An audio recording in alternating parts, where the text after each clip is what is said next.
anak harus hubungan karena Allah. Ketahuilah bahwa orang durhaka kepada orang tua adalah dosa yang amat besar. Disebutkan oleh Nabi, kullu dzambin yuakhirullahu 'uqubatahu yaumal qiyamati illa 'uquqal walidaini fa innallaha yu'ajjiluhu fid dunya qabla al-mamat. Semua dosa itu Allah tunda hukumannya nanti di akhirat. Sehingga di dunia tidak tampak. Orang berbuat dosa dibiarkan sampai mati, nanti disiksa di akhirat. Kecuali durhaka kepada orang tua. Yang durhaka kepada orang tua akan diberi oleh Allah hukumannya di dunia sebelum di akhirat. Hati-hati. Di dunia sebelum di akhirat. Tidak akan beruntung orang yang menjalani hidup dengan berurhaka kepada orang tua. Apakah pernikahan yang diambilnya, ataupun pekerjaan yang diambilnya, atau tempat tinggal yang dipilihnya. Tapi kalau dengan menyakiti orang tua, dia daftar sengsara.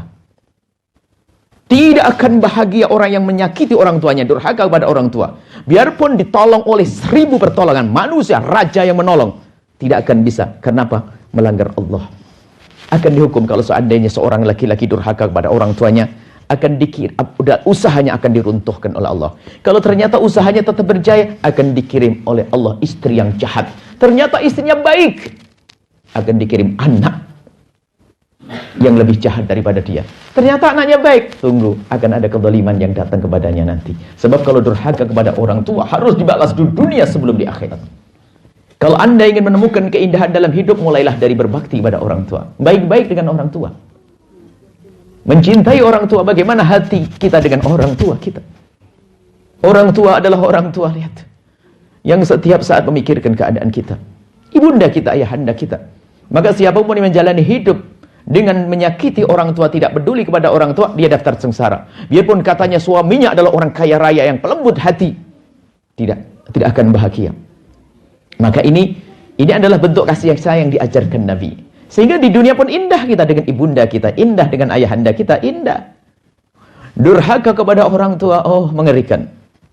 Sampai dikatakan ini termasuk dosa besar, seperti setelah dosa kepada Allah Subhanahu wa taala dalam kurang pengabdian kepada Allah. Wa qadara rabbuka alla ta'budu illa iyyahu. Beribadah dulu kepada Allah, baru kedua adalah durhaka kepada orang tua. Cuman kadang tidak kita sadari. Kalau secara akal semuanya tahu kok. Kalau seandainya ada ujian di kelas bagaimana hukum berbakti kepada orang tua, semuanya menjawab hukumnya wajib. Bagaimana hukumnya ngomong kasar sama orang tua, hukumnya dosa. Itu kan ilmu di otak kita. Akan tapi sudah ke hati kita merasakan ilmu itu, sehingga kita bisa menjadi orang yang lembut kepada ibunda kita. Sampai dikatakan oleh Rasulullah bahwa jika engkau berbicara dengan ayahandamu atau ibundamu, lalu engkau dekatkan mulutmu ke telinganya sehingga beliau tidak perlu menengokkan kepalanya kepadamu, itu lebih bagus daripada jihad di jalan Allah. Ngomong sama orang tuanya teriak-teriak, model apa ini? Ahli sorga model mana itu? Kalau seandainya ibundamu dan ayahandamu berbicara, coba segeralah bergegas untuk mendekatkan telingamu ke bibir ibundamu, sehingga ibundamu tidak perlu mengangkat suara. Beliau sudah sepuh, sudah tua, indah. Diajar oleh baginda Nabi SAW.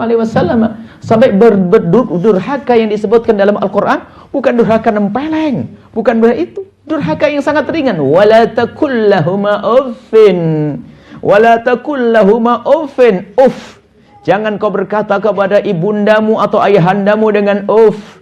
Uff itu adalah kalimat yang paling ringan, tapi tidak enak. Kalimat paling ringan tidak enak.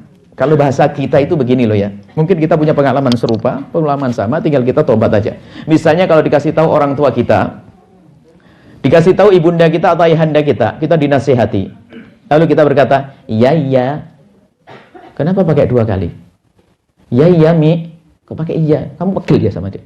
Kamu sebel ya? Coba iya Umi. Iya Umi sayang. Kan enak. Iya iya.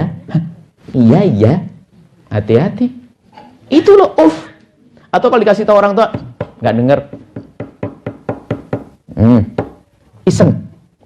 Padahal kalau suara ibunda kita itu adalah suara surga. Kalaupun beliau marah, diam.